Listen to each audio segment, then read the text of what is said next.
réagit. On détruit notre travail, personne ne réagit. On tue les autres, personne ne réagit. La famille tombe malade, personne ne réagit.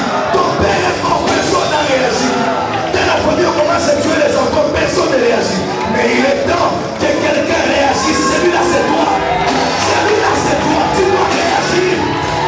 Il est temps de lever les cadavres du nom de Jésus. Il est temps de lever la croix de Jésus. Il est temps.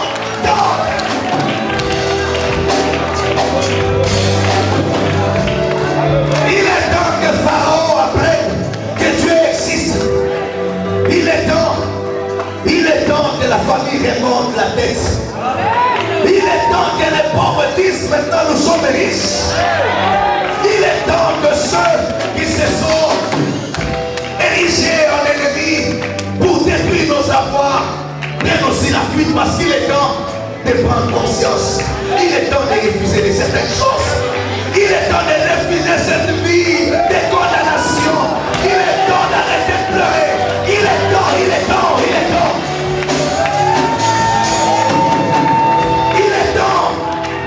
Je ne sais pas tu es de quel côté. Tu es du côté de ceux qui vont être subjugués. Tu es du côté de ceux qui vont attaquer. Non, moi, je ne vais pas subjuguer. Moi, j'attaquerai. Moi, je ne descendrai pas. Moi, je monterai. Moi, je ne reculerai pas. Moi, j'avancerai.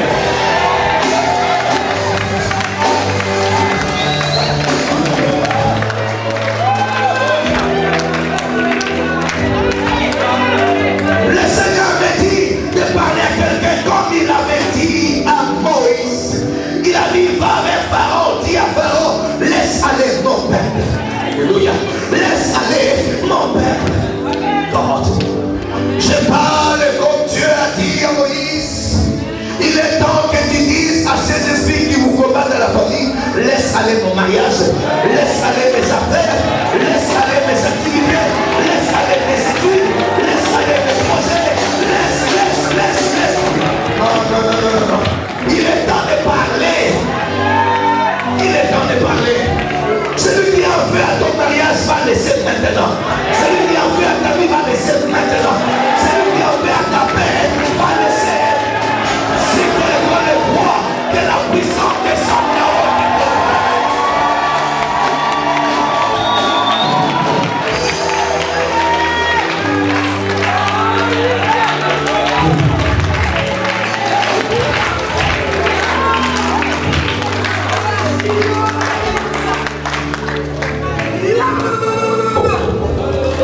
Ça commence toujours par quelqu'un. Ça commence toujours par quelqu'un. Oh mon Dieu, ça va commencer par qui? Tu peux être le plus petit de la famille comme David, mais ça va commencer par toi.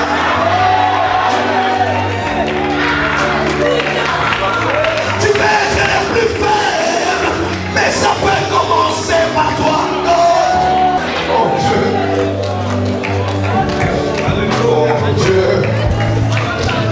Oh Dieu, j'ai toujours eu mal dans mon cœur quand j'ai vu mon père mourir, alors que je ne connaissais pas la profondeur de la parole de Dieu. J'ai toujours dit, si j'avais connu Dieu à cette époque, si je le connaissais comme je le connais aujourd'hui, mon père ne mourrait pas comme ça. J'ai vu mes frères être écrasés par les ténèbres et j'étais incapable de les sauver. J'ai dit, ce qui s'est passé hier ne se passera plus aujourd'hui. Non, ça doit s'arrêter. J'ai dit, ça doit s'arrêter, maman. Pourquoi on détruit ton mariage comme ça? Tu regardes avec les yeux. Tu regardes, on est en train de détruire ton mariage. On est en train de détruire ta vie. Jusqu'à quand? Pharaon prendra la tête sur nous. Jusqu'à quand? Jusqu'à quand se glorifiera-t-il sur nous? Jusqu'à quand? Jusqu'à quand? Nous serons toujours là en train de vivre certaines choses qu'on ne sait pas expliquer. Les choses changent sous nos yeux. Jusqu'à quand? Jusqu'à quand nous verrons les gens descendre? Ceux qui avaient un peu de moyens commencent à devenir pauvres de nos yeux. Jusqu'à quand? Qu'est-ce que nous avons réellement à faire pour vivre tout ce que nous sommes en train de vivre? Qu'est-ce que nous avons réellement à faire?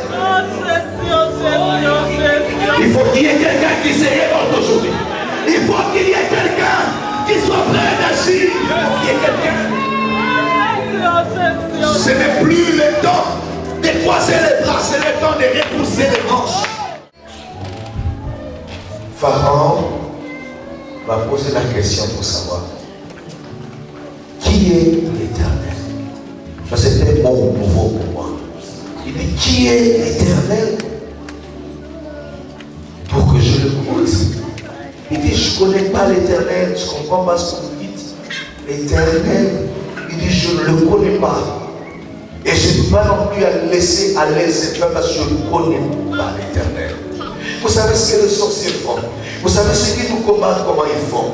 Ils nient l'existence de Dieu. Ils nient l'existence du Seigneur. Ils disent, est-ce que Dieu existe? Est-il pour délibérer d'entre nos mains? Vous savez ce qu'ils disent? Il est qui, lui? Il est qui? Dieu est là, que vous parlez là. Il y en a qui ignorent son existence. Il y en a qui pensent que ces sortes de fables, ces sortes de en fait, des délires que les gens ont pour pouvoir parler de Dieu, de l'existence d'un être divin. Ça n'existe pas. Et il dit, je ne connais pas l'Éternel.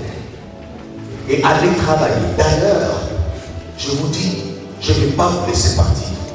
Moïse qui prend la parole dit, tu veux comprendre qui est l'Éternel? C'est le Dieu des Hébreux qui nous a envoyés. Il nous est apparu, il a dit, laisse aller mon père. Il dit, écoutez, je vous ai déjà dit que je ne le connais pas. Et sortez de chez moi. D'ailleurs, il appelle ses inspecteurs. Il appelle les inspecteurs égyptiens. Il dit, appelez les commissaires des Israélites. C'est-à-dire qu'au niveau d'Israël, il y avait certains anciens qu'on avait appelés comme des commissaires qui étaient en train de jouer le rôle d'intermédiaire entre les enfants d'Israël et le pouvoir en place. C'est-à-dire c'était des hommes considérables d'Israël, donc les anciens qu'on appelait les commissaires. Il dit, dites-leur, désormais, on ne vous fournira plus de la paille. Vous aurez des travaux pénibles, c'est-à-dire pour fabriquer vos briques, vous devez vous-même aller chercher la paille et vous ferez des briques la même quantité et la livraison au même moment. Vous n'allez rien changer, mais vous augmentez plutôt le travail. Parce qu'à l'époque, on leur fournissait d'abord de paille et ensuite ils fabriquaient avec des briques. Mais cette fois-ci, il dit, vous devez commencer par ramasser de la paille et après vous fabriquez des briques. Et c'est comme ça que je vous dis de faire. Allez-y. On a donné cet ordre. Le peuple a essayé de travailler, non, ça n'a pas tenu. Un certain moment, le peuple s'est fatigué et n'a pas pu faire la livraison au temps convenable. Alléluia. Alors, cela a suscité des problèmes. Les inspecteurs se sont pris au commissaire. Les commissaires qui sont allés voir Pharaon pour dire, écoute, la tâche devient difficile parce qu'en ce moment, il faudrait qu'on puisse livrer encore. En fait, nous devons livrer pour un moment, mais nous devons au préalable chercher la paille, fabriquer les briques. Ça devient pénible, s'il te plaît. Est-ce que tu peux alléger un peu la tâche? Parce que des gens nous traitent de coupables, c'est comme si nous sommes des brigands. Est-ce qu'il n'y a pas moyen d'alléger la tâche? Pharaon qui dit, vous méritez ça. Vous êtes des paresseux. Voilà pourquoi vous ne voulez pas travailler. Vous savez, dans la vie, lorsqu'on refuse de prendre la place des autres, on peut l'accepter tout. C'est comme ça le principe de la vie. Parce que si quelqu'un ne veut pas te comprendre, voilà pourquoi la bonne compréhension ne nous vient que de Dieu. Il y a des moments où les hommes refusent de nous comprendre. Comment ils ne voulaient pas compatir au malheur des autres? Je vais vous donner un conseil, c'est juste une parenthèse. Aux hommes et aux femmes et aux parents, s'il vous plaît. Si vous voulez agir à l'égard de l'autre, il faudrait d'abord réfléchir. Si c'était moi à la place. Si c'était moi à la place. Parce qu'il y a des fois des choses que nous demandons aux autres que nous-mêmes ne pouvons pas faire. Nous refusons de réfléchir un seul instant. J'ai toujours dit aux dirigeants, même africains, à tous ces grands qui dirigent le monde, je ne sais pas. Si vous voulez fixer un salaire, si vous voulez fixer un travail aux autres, essayez un peu d'imaginer si c'était vous. Si c'était vous, vous saurez vivre avec ce que vous donnez aux autres. Si c'était vous, si c'était vous. Parce que l'homme, le grand problème sur terre, c'est que l'homme refuse de prendre la place des autres en réfléchissant. Il se dit seulement, ça lui convient comme ça. Il faut qu'il soit comme ça. Il ne fait pas réfléchir si c'était son cas. Qu'est-ce qu'il réclamerait? Voilà pourquoi dans la vie, il faudrait accepter de passer par la bassesse, de suivre la voie normale, jusqu'à monter. Et tu sauras comprendre la souffrance des autres les jours de Dieu. Et je te donne toujours un conseil dans la vie. À chaque fois que tu deviens grand dans ta vie, il faut toujours avoir une perspective des choses. Retourner un tout petit peu en arrière. Réfléchir un peu. N'oublie jamais d'où tu viens. N'oublie jamais ce que tu as été. Tu sauras comprendre les autres qui sont encore là. Par moments, nous parlons, nous oublions de comprendre la souffrance des autres. Et ça pose problème dans la vie. Il y a des gens qui agissent comme s'ils étaient déjà nés grands, et ils ont vécu grand, et ils n'ont jamais passé par la souffrance pour ne pas comprendre les autres. Mon frère, si tu veux traiter ta femme, essaie un peu de réfléchir. Si tu étais femme, est-ce que tu aimerais qu'un homme te traite comme ça? S'il te plaît, essaie un peu d'apprendre pour prendre la place des autres. S'il vous plaît. La vie est remplie de gens parfois méchants qui refusent de réfléchir un seul instant. Ils refusent de réfléchir. Du coup, on vit comme des gens qui n'ont pas de cœur. Le sens humain est plus sous terre. Au fur et à mesure que les années passent, les hommes deviennent de plus en plus méchants, comme des animaux. On ne veut plus réfléchir. On ne veut plus réfléchir. Pharaon qui dit non, je pense que vous méritez ça. Et vous savez, les pires encore, comme si cela ne suffisait pas, les inspecteurs vont charger de fouet tous ces commissaires israélites. C'est-à-dire des grandes personnes, des hommes respectables. On les a étalés par terre, on les a chicotés sérieusement. C'était méchant. Et ils ont sorti le corps gonflé. Imaginez-vous, pendant qu'on tapait ces gens, Moïse n'était pas là. Aaron n'était pas là, ils attendaient dehors. Quand les commissaires sont sortis, le corps gonflé, parce qu'ils avaient reçu des fouets, à leur sortie, ils rencontrent Moïse qui les attendait au point. Et Moïse posait la question, comment ça s'est passé? C'est bien passé la négociation. Imaginez-vous la réponse de ces commissaires. Ils ont regardé Moïse, Aaron, ils ont dit, ah, voilà, que Dieu vous voit, que Dieu vous juge. C'est-à-dire quoi? Nous étions ici en paix. Depuis que vous nous avez apporté la parole là, de Dieu qui délivre, qui sauve là, vous nous avez compliqué la tâche. Ils ont dit que Dieu vous juge. Que Dieu vous juge. Vous verrez. Autrement, ils voulaient seulement dire, Moïse, toi, vous êtes resté là dehors. Pourquoi vous n'êtes pas arrivé? On nous a chicoté là-bas, vous n'êtes pas à l'intérieur. Vous savez, dans la vie, il y a parfois des réactions comme ça à l'égard des hommes de Dieu. Où on dit, pasteur, vous avez prêché, mais vous ne savez jamais ce que nous avons comme problème. Même quand tu dis à quelqu'un, écoute, tu es péché, il faut avoir la foi, pasteur. De ce que tu parles, parce que tu ne vis pas. C'est ce que je dis après. Amen, amen. Vous savez, il y a des exhortations qui énervent parfois. Quelqu'un te parle, il te dit, mais non, il faut une chose, tu pleures. Non, il ne faut pas pleurer, il ne faut pas pleurer. En réalité, dans le cœur, tu te dis, mais tu dis ça parce que cela n'était pas arrivé. Non, ne vous en faites pas. Parfois, on sent la même douleur aussi. Mais on a tout simplement besoin de vous faire comprendre que la souffrance n'exclut pas la présence de Dieu. Les malheurs n'excluent pas la présence de Dieu. Car il est écrit dans la parole, les malheurs atteignent souvent les justes. Mais l'Éternel l'envie toujours. Les commissaires n'ont pas voulu comprendre ça. Ils ont dit Moïse, et ils ont dit ceci, vous nous avez rendu au Dieu à Pharaon. Et vous avez mis l'épée entre les mains de Pharaon pour vous tuer. C'est-à-dire, depuis que vous nous avez apporté votre message là, de la libération, c'est là où le problème a commencé. Vous savez, il y a des gens qui disent, pasteur, moi avant de prier, j'étais pour moi bien. Mais depuis que je suis entré dans cette histoire de prière là, c'est comme si je me suis compliqué la vie. Au fur et à mesure que je chasse les démons, apparemment ils deviennent encore plus habiles et plus forts. Et il suffit seulement d'entendre de chercher la face de Dieu. Quand je sors de la face de Dieu, je rencontre directement la face du diable et tout s'arrête. C'est l'impression que nous avons, et c'est souvent la réalité aussi parfois. Parce que quand Jésus est allé prier, après 40 jours, il a rencontré le diable. Parce qu'il s'acharne seulement aux gens qui prient. Mais rencontrer le diable n'est pas synonyme d'échouer. Amen. Avoir une tentation n'est pas synonyme de tomber. On peut être tenté. Mais le problème, c'est la victoire que nous avons après. On peut être attaqué. Mais ce n'est pas le synonyme de perdre la bataille. Il faut retenir cela en tête. Ils ont parlé, pour parler alors. À tel enceinte de Moïse n'a pas pu répondre à ces allégations. C'était tellement fort que Moïse n'a pas pu tenir. Alléluia. Moïse était sidéré. Il n'arrivait plus, il était pratiquement détruit parce qu'il était face à une chose qu'il ne pouvait pas expliquer ni défendre.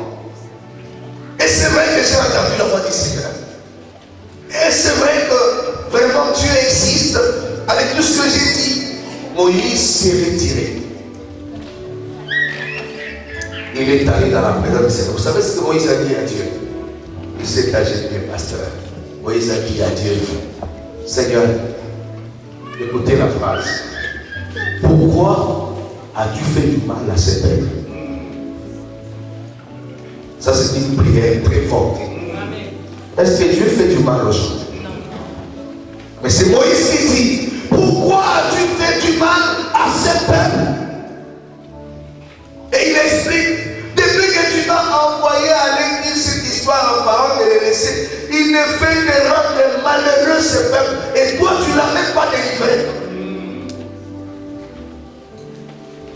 Vous savez, même quand il nous arrive de vous exhorter, vous ne savez pas ce que nous disons à Dieu. Nous, en tant que serviteurs de Dieu devant le Seigneur, nous disons, nous donnons des mots difficiles, nous disons des paroles difficiles, nous faisons des prières devant Dieu que tu nous sauras supporter. Il y a des moments où nous disons à Dieu, je suis prêt à abandonner, parce qu'on ne comprend pas, Seigneur. J'ai donné une garantie à celui-là en disant que Dieu agira, mais comment tu n'as pas agi, Seigneur? Amen. Vous savez, c'est là où servir Dieu devient difficile. Être serviteur de Dieu n'est pas un privilège, mais c'est une responsabilité. Amen. Parce que quand ça marche, tout le monde crie gloire à Dieu, pasteur. Nous sommes avec toi, ça marche. Mais quand les choses se compliquent, on s'acharne à nous. Les gens ne sont pas loin de dire, nous n'avons pas l'option. Les gens ne sont pas loin de dire, nous sommes des faux pasteurs. Les gens ne sont pas loin de dire, pasteur, tu nous as menti. Les gens ne sont pas loin de nous traiter de tous les mots, parce que nous leur avons donné toutes les garanties aussi. Frère, ceux qui pensent être appelés par le Seigneur pour le servir, il n'y a pas de problème, venez. Mais il y a des choses qu'on ne sait pas expliquer. C'est presque des jugements.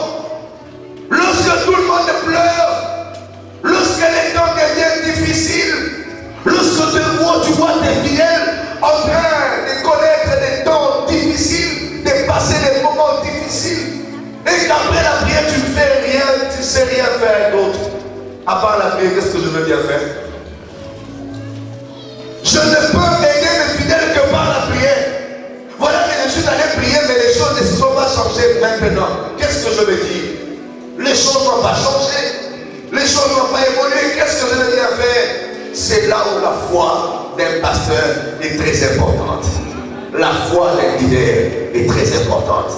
C'est là où on sait connaître le vrai leader. Qui reste attaché à Dieu. Au fait, Moïse devant le peuple n'a pas montré l'état de faiblesse, mais devant Dieu il a été faible. Amen. Devant vous, nous vous montrerons toujours la positivité, mais devant Dieu nous nous brisons dans la prière. Il arrive des fois où nous ne mangeons pas faim. Il faut soutenir vos pasteurs. Vous ne savez pas les pasteurs pendant qu'il est là. Quand les fidèles ont des problèmes, il arrive des fois où il ne sait pas manger. Il ne sait pas mettre quelque chose sur la table parce que les fidèles ont des problèmes. Et c'est vous donne un conseil, il faut toujours avoir une église. Il ne faudrait pas rencontrer les hommes de Dieu dans la rue ou dans des maisons qui viennent et qui parlent. Il ne faut jamais faire ça. Un homme de Dieu qui est venu de quelque part, il annonce là, tu le reçois à la maison, il risque d'être un brigand et voleur. Vous savez, parce qu'il ne sait pas porter la responsabilité. Il peut te mentir, il part, tu le verras où. Mais ici à l'église, le pasteur est là. Quand ça ne marche pas, tu te dresses. La fausserie, tu ne sais jamais à dormir parce que je vais aller où? Je manque même où dormir. Est-ce que le pasteur va te chasser? C'est une responsabilité.